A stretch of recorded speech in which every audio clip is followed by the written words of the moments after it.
Neçə gün əvvəl ölkə başçısının Qavaltı İstirahət Mərkəzinin açılışında verdiyi bəyanatı yada salaq. Nefti, qazı kənara qoymalıyıq, ümumiyyətlə unutmalıyıq. Gün gələcək, neft qiymətləri bizim üçün heç bir əhəmiyyət daşımayacaq. Çünki sənaye, kənd təsərrüfatı, turizm, informasiya, kommunikasiya texnologiyaları Azərbaycanda bu sahələr inkişaf edir və daha da sürətlə inkişaf etməlidir. Bu bəyanatdan sonra təkcə vaxtıyla yerli və xarici turistlərin ən çox üz tutduğu məkanlardan olan və gözəlliyi ilə göz oxşayan Göygöl gölünün ərazisinə girişin yenidən bərpasından 2 gün keçməmiş yaranan vəziyyətə baxmaq kifayətdir. Artıq Göygölü görmək istəyənlər Milli Parkın ərazisinə rüsum ödəməklə buraxılırlar. Qadağanın aradan götürülməsindən sonra bu gölün ətrafında əməli başlı sıxlıq yaranır. Bunu satılan və sifariş verilən biletlərin sayı da sübut edir. Amma bu gölün mühafizəsi ilə bağlı şərtlər də var.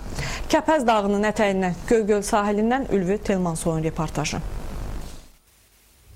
Dünəndən başlayaraq Göygöl ərazisinə buraxılışdakı məhdudiyyət aradan qaldırılıb. Artıq istənilən turist xüsusi icazə olmadan belə Milli Parkın ərazisində dincələ bilər. Lakin bunun üçün Nazirlər Kabineti tərəfindən təsdiq olunmuş qaydalara uyğun olaraq adam başı 2 manat ödəməlidir. Uzun müddət davam edən fasilədən sonra adı bütün ölkədə dillər əzbəri olan Göygöl ərazisinə insanların, turistlərin buraxılmasına icazə verilib.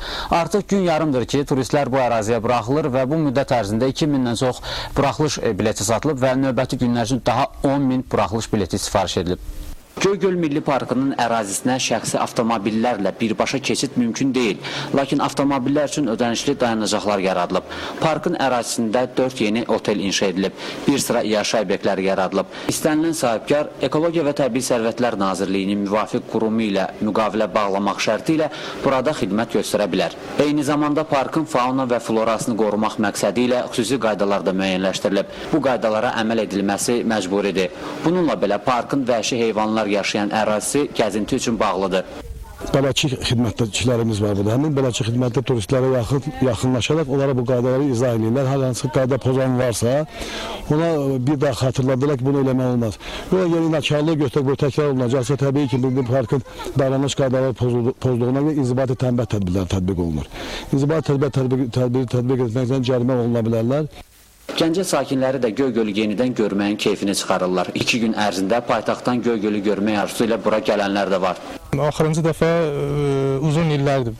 Yəni Göygölə gəliş qadağan olunduğu üçün biz uzun müddətli buralara gələ bilmirdik. Çox belə həddindən artıq gözəl abadlaşdırılıb. Biz gördüyümüzdən sonra yəni həm meşəliklər, təbiət yəni çox gözəlləşib, həm də ki yəni insanların rahat dincəlmək üçün gözəl şəraitlər yaradılıb. Yəni, biz gəlib belə gəzirik, baxırıq, hər şey çox superdir. Çox yaxşı, daha da gözəlləşir. Göl yerindən qaçmır daha. Göl göldə ətrafı da gözəlləşir. Öz yerindədir, çox yaxşı.